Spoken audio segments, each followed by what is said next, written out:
All right, happy Friday, everybody. Welcome into the show. You're watching Philadelphia Eagles Now. My name is Chase Sr. As always, no matter where you are or how you're tuned in, thank you so much for making today's show a part of your day. I hope you're getting all set to have a fantastic weekend and a lot to get to here on the show as the Philadelphia Eagles have made another move with their offensive coaching staff. And I think this is a very nice move for Philadelphia. Another intriguing name being hired by Nick Sirianni, Howie Roseman, and Jeffrey Lurie, on top of Philadelphia adding Sean Mannion yesterday as the team's new offensive coordinator. Before we get to all of this, we'll talk Mannion, we'll talk Josh Grizzard as well. Here at Chat Sports, our content, our coverage, it's taken off like crazy. Our brand is also skyrocketing. It's going to the moon. If you could buy a stock in something, you should buy stock in Chat Sports. And we've been starting to release a lot of merchandise. And that includes this crew neck, but also a hoodie as well. So Valentine's Day is coming up. And if you want to get your significant other, your wife, your girlfriend, something special this Valentine's Day, get her one of these. Married into this. She may not have been a born and raised fan of the Philadelphia Eagles, but she married into this because she's with you, or she's married to the game if you're not married yet. Plus, she can root on the Philadelphia Eagles alongside you. This Valentine's Day, get her either a super comfortable women's t-shirt or ultra soft women's sweatshirt. The t-shirts are for females, but the sweatshirt is unisex, by the way, so the world knows that she's a ride-or-die Philadelphia Eagles fan. Here's the catch, and here's the deal that we have for everybody, and you see the deal right below. If you order by the end of January, I'm recording this show on Friday, January 30th, so you have 2 days here from the time that we're releasing this show, and you use the code VDAY5 at checkout, you get $5 off on any item and are married into this collection.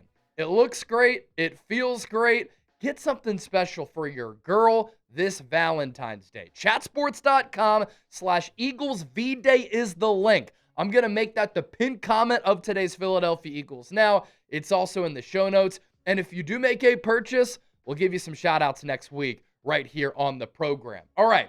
So yesterday, the breaking news for the Eagles that we covered early evening hours here on Eagles Now, Philadelphia hiring Sean Mannion as their new offensive coordinator. And I just want to pass along some more thoughts as I've let this marinate a little bit since the hiring was made official last night. Is this a risk for the Eagles? No doubt about it. The inexperience factor is certainly real. Sean Mannion was playing quarterback in the NFL in 2023. He has 2 years of coaching experience. He was an offensive assistant for the Packers in 2024, and he was the quarterback's coach in 2025. He has never called plays before at any level other than the East-West Shrine game earlier this week, where we saw some nice concepts too, by the way. A lot of play action rollouts, the run game, the pass game, some explosive generated there. And I understand from this Eagles fan base, there is definitely PTSD from Brian Johnson in 2023, Kevin Patullo in 2025, because Brian Johnson and Kevin Patullo also had never called plays before. But Sean Mannion, I think, is a better offensive mind than those two former Eagles offensive coordinators, and he has so much more experience as a player and being around some of the top offensive minds in the National Football League. He played quarterback in the NFL for nearly a decade. He was a third-round pick by the Los Angeles Rams out of Oregon State. Really good college player, good size at the quarterback position, and he's learned from some of the best, most elite offensive minds that we see across the NFL today. Here are some coaches who have influenced Sean Mannion, Sean McVay, Kevin Stefanski, Clint Kubiak, Kevin O'Connell, McVay head coach, Stefanski head coach, Kubiak, pick of the litter. He's either going to go to the Raiders or the Cardinals probably to be their head coach. He's been doing awesome things as the play caller and play designer for that Seahawks offense, which, by the way, is playing for a Super Bowl in Santa Clara, California in 2 Sundays. Kevin O'Connell, also a head coach. He has coached under Matt Loeffler. He's been alongside Dave Canales, who's also a head coach for Carolina. Grant Udinski, who's looked at as one of the best young offensive minds in the National Football League. And so That's formidable for Sean Mannion. And I put a lot of value into that. Why this matters to me, why this matters to the Philadelphia Eagles is because those coaches can play a role in how Mannion sees the game of football. His offensive philosophy, his offensive beliefs, his scheme, his play calling rhythm, which Kevin Patullo didn't have, right? And I also want to give credit to Nick Sirianni with this hiring. Over the last couple of years, the Eagles have had a ton of success. And when they've had competent offensive coordinators, Shane Steichen in 2022, Kellen Moore in 2024, they've gone to the Super Bowl. But at the same time, at times this offense has sputtered. At times this offense has been a little bit archaic. It's been a little bit predictable, very vanilla, not really modern day. For years, we've been pounding the table and we've been asking for creativity, modern day concepts, for the Eagles offensively to think outside of the box. Well, Nick Sirianni said it with this statement, which we read when the Eagles hired Sean Mannion, and his actions speak pretty loud here as well. Nick Sirianni at times has been stubborn with his offensive philosophy. But by making this hiring of Sean Mannion and Josh Grizzard, who we're going to talk about here in just a moment, Nick Sirianni is telling everybody, I'm willing to bring other ideas into this Eagles organization, implement them with our Eagles offense, and I'm willing to adapt and evolve. That's what great coaches do. Why do you think Bill Belichick and Tom Brady were able to go on this dynastic run for 2 decades? You think the things that they were doing in the early 2000s are the same things that they were doing in the late 2020s or late 2010s, I should say? No, because as a coach, as an offense, as a scheme, as players, as people, as businessmen, businesswomen, you need to adapt and evolve. And that's what Sirianni is willing to do here. And I imagine Jeffrey Lurie and Howie Roseman encouraged him. So what we'll see more of with Sean Mannion as the OC, we're going to see pre-snap motion. We're going to see some creative formations. We're going to see some under center play action.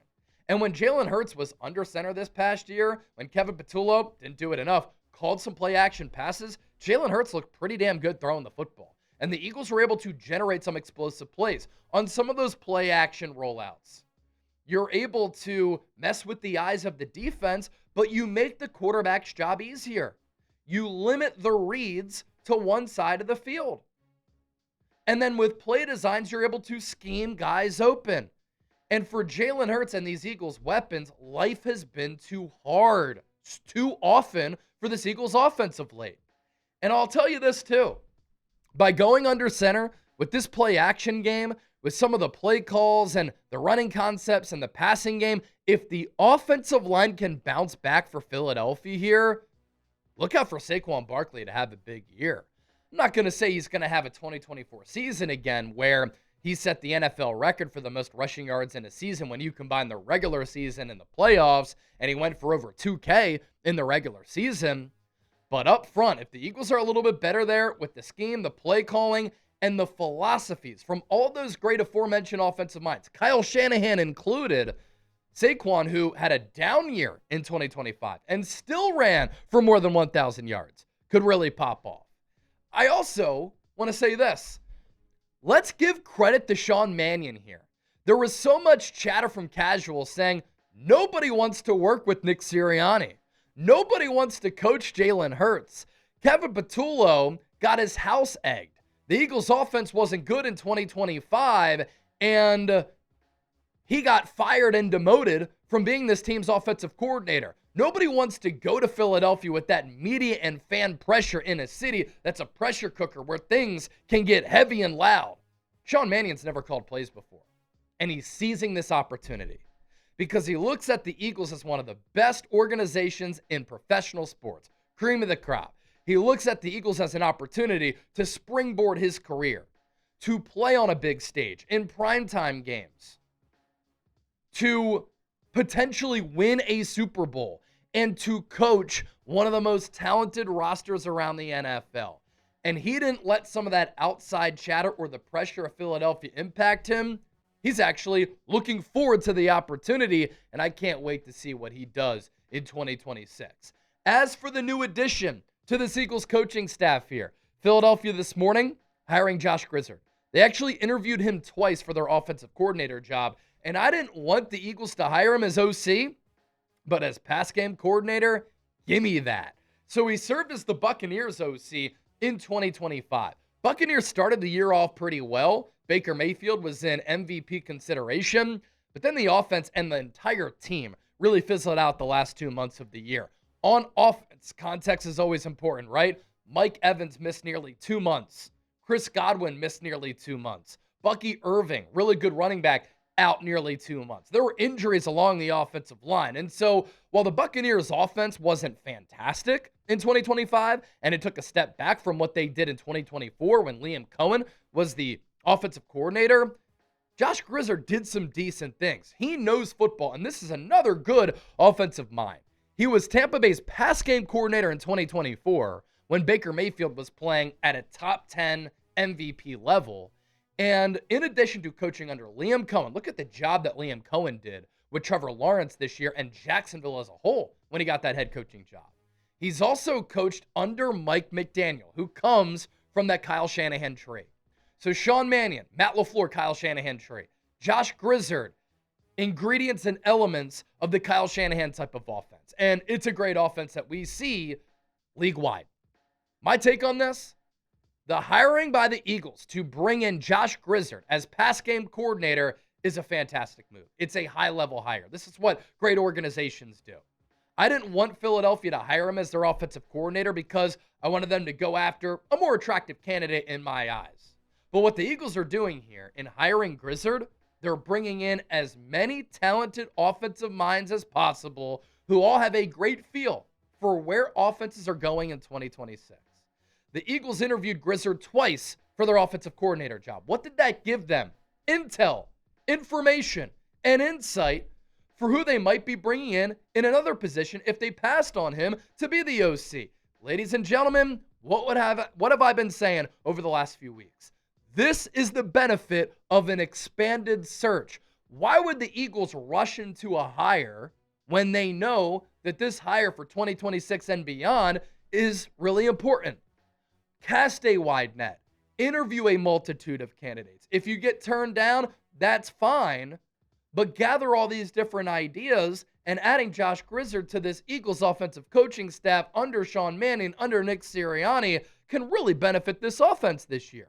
He was in charge of the third down offense in 2024 for the Buccaneers as pass game coordinator. Tampa Bay ranked number 1 in third down efficiency among the 32 teams in the NFL. Where were the Eagles under Kevin Patullo in 2025? They were an awful third down team. They ranked 24th. Expect the Eagles to show an improvement there on the money downs with Josh Grizzard and Sean Mannion on this Eagles offensive staff in 2026. Something else I really like? The route trees. The route trees for the Eagles of late, over the last couple of years, have been way too simple. And it's great that you have A.J. Brown and DeVonta Smith and Dallas Scott. They're talented. And you want to lean on and rely on talented players to win their one-on-one matchups. But make their lives easier, scheme them open, and get creative with the route trees. That's what Josh Grizzard is familiar with doing. Look at Cade Otton's route tree with Grizzard as the OC in Week 18 of the 2025 season. This is a tight end here. Can you imagine what a Kenyon Sadiq, a Kyle Pitts, or a Dallas Goedert could do with this type of route tree here? Grizzard's going to bring this to Philadelphia. How about Jalen McMillan in Week 17 of this past year? 7 catches for 114 yards. Look at this route tree. It's the route tree, but also where these players are lining up. For much of the year, A.J. Brown was only lined up as an X-wide receiver. You're not going to put him in the slot? You're not going to switch the side of the field that he's on? Mike Evans in Week 15, 6 catches for 132 yards. Imagine what A.J. Brown and DeVonta Smith can do with this. Emeka Egbuka lining up inside, outside, to the left, to the right. Look at this array of routes.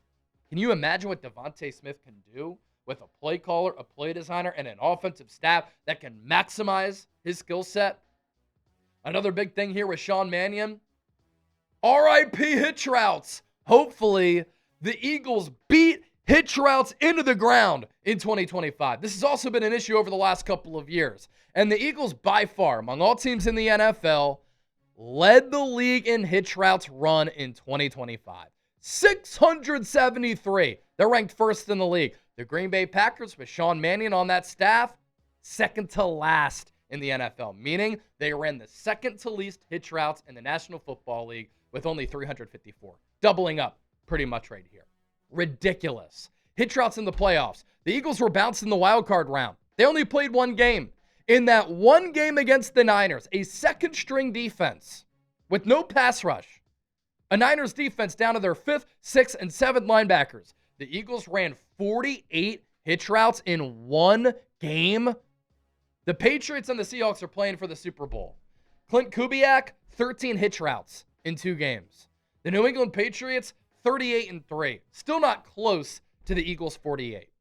Eagles fans, I'm telling you, you might be worried about the inexperience. I totally get it. You might have reservations. I understand where you're coming from. But we're finally going to see a modern-day creative offense with some great concepts moving forward, and I'm pumped up about it. Don't forget to give me a follow on X, Instagram, TikTok, at Chase_Senior. In addition to giving you Eagles coverage here, I'm always talking birds over there. Thanks to everybody for getting me to 10K on TikTok before we go to the Super Bowl next week. That was this week's goal. And then you can also find me on Facebook, Chase Senior Chat Sports.